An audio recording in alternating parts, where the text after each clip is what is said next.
Hello there. My name is ALEC BourchIer and I'm in my final semester of my paramedic degree. This video reflection is the second part of the capstone subject assessment, and I have chosen to reflect on my experience with evidence-based practice as a student clinician using the 4Rs model of reflective thinking. I've also added a separate reference list to the Word document that I've submitted as part of this written reflection. So, I was recently invited by a QUT researcher and lecturer to present at a symposium between the Australian Defence Force, or ADF, and my current school of paramedicine. I was asked to specifically talk about current research and clinical innovation within paramedicine. It could be on any topic, but I had to have relevance to research and/or clinical innovation. Naturally, I thought, wow, this is a really great honour, but I didn't have any ideas on what I was going to present. At the time, I was completing a clinical placement in Queenstown, New Zealand, working on a popular ski resort alongside ED doctors and ED nurses, and this was a really great experience. Our patient load was 99% trauma patients, but surprising to me, a large number of these trauma patients had some form of head injury, usually minor but occasionally moderate to severe. For these head injured patients, we were using in-hospital diagnostic tools that I'd never been exposed to, such as the Canadian CT rule or the Sports Concussion Assessment Tool, or SCAT, Edition 5. Before this placement, I thought I had a pretty good grasp on how to treat head injuries in the pre-hospital setting, but after seeing these head injured patients in the in-hospital setting, I realised I knew very little. So to try and take as much away from this placement, I began to study the complex pathophysiology that occurs with a head injury. So for when I saw my next head injured patient, I would better understand the complexities that was occurring within that individual's head. This included trying to understand such things as brain impact apnea, as well as the body's sympathetic catecholamine surge following a head injury. After studying the pathophysiology, I began to research the treatment options available for these patients. I felt as though I had to find out why in particular we were using these treatments and assessments in hospital, and I wanted to know, did they marry up with what we were doing in the pre-hospital setting?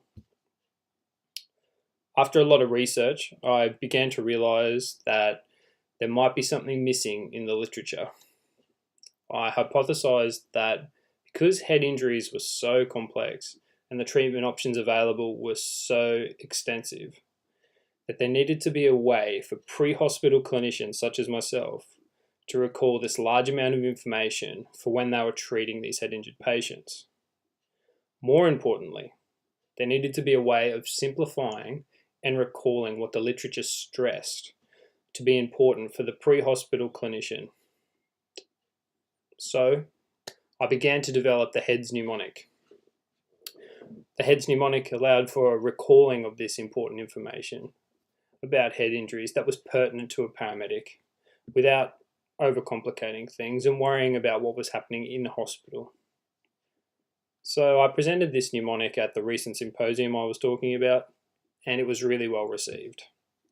As a student clinician, I didn't expect anything to come of it. However, I have been approached by academics insisting that the HEADS mnemonic become published, something I never expected to happen. Now, who knows what the possibilities this could bring about and where this could lead into the future, highlighting that paramedicine is not always about treating patients in the acute setting, but that paramedic clinicians can help patient outcomes in other ways, such as research. When looking at Kolb's experimental learning model, I believe I was able to achieve every aspect of reflection and learning in regard to the HEADS mnemonic that I recently created and my recent experiences with the symposium.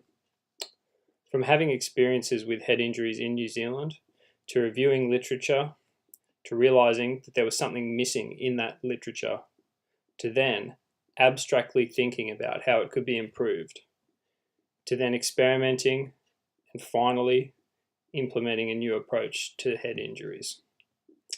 From this whole exercise, I've learnt more than I ever thought I would have about head injuries, and in the process, others might learn more as well because of my developed mnemonic. Having completed an evidence-based practice subject where we had to write a literature review on a given topic, I felt comfortable in being able to research for the best evidence and comprehend what that literature said. The subject I took part in was vital to my research ability due to the fact that I could recognize good quality evidence and interpret results from these studies and then apply that in a clinical setting. Without good quality research into the best evidence, I wouldn't have been able to make my head's mnemonic. For me, this makes continued research into pre-hospital areas so important, so we can have true evidence-based practice to replicate the best current evidence with the end goal of improving patient outcomes. I'm currently on another clinical placement. This is my final placement. This time it is with an all-paramedic team working with the Queensland Ambulance Service. I was recently telling my paramedic mentors, who are senior paramedics with over 40 years experience between them, about the recent mnemonic that I developed. They were amazed that university students were so entrenched in research and that I had spent so much of my time researching this topic. My mentors were really impressed with my work and they had praised me for it. However, they said that they thought paramedics had been dealing with head injuries for such a long time, and they questioned, did there need to be a change in the way we were treating our head injured patients? I began to question why this was the attitude that they took and thought why it was really important that we continue to research and provide evidence-based practice to our patients and not let our techniques and care remain stagnant. My mentors' attitudes may be due to the fact that paramedicine has been through so many changes in the recent years. Paramedicine has developed from a vocationally trained profession with on-the-job learning. That emphasis being getting patients to hospital and for definitive care, with these paramedics only having a small number of interventions available to them, to where we are now, where paramedics are university trained and have an extensive amount of skills and interventions available to them. This development has transformed paramedicine into a true clinical discipline alongside nursing and medicine. Paramedicine has also changed in the way paramedics treat patients, from a strict protocol-based treatment plan to a more relaxed, guideline-based system of treatment.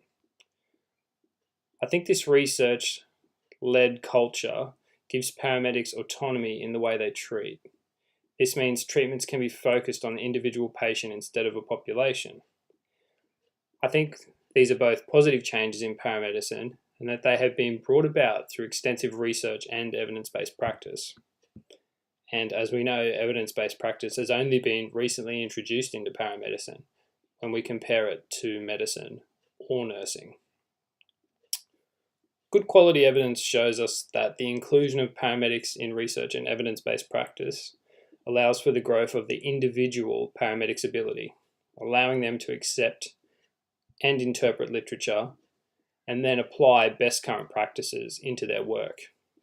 This again increases paramedic autonomy, treatment safety, and most importantly, patient outcomes.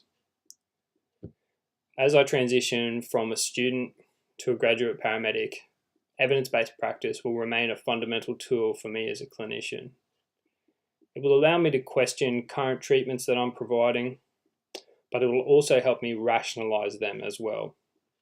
I hope to try and influence other clinicians to take an active role in evidence-based practice, because the more we know, the better patient outcomes can potentially be. I learned how to research and evaluate effectively at university, and I realise that others may not have had that opportunity.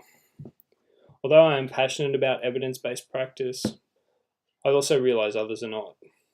Paramedicine as a profession is not all about the science of evidence-based practice. It also includes so many other aspects, such as community care, interactions with other emergency agencies, and other health professionals. I realise that something that I may have read about evidence-based practice may not be important on every job. However, it still has its own place in paramedicine. As I mentioned at the beginning, I was able to use evidence-based practice to develop a model of treatment for traumatic brain injuries. Without my education and my ability to research effectively, I wouldn't have been able to create this mnemonic. We can see so many positive changes that evidence-based practice has brought to the paramedic field. The end goal of all these changes was to improve patient outcomes, and that is what evidence-based practice does, by challenging the norms to benefit others. Thank you for listening to my reflection on evidence-based practice. And again, as a side note, I've attached a reference list for this reflection to the Word document submitted. Thank you.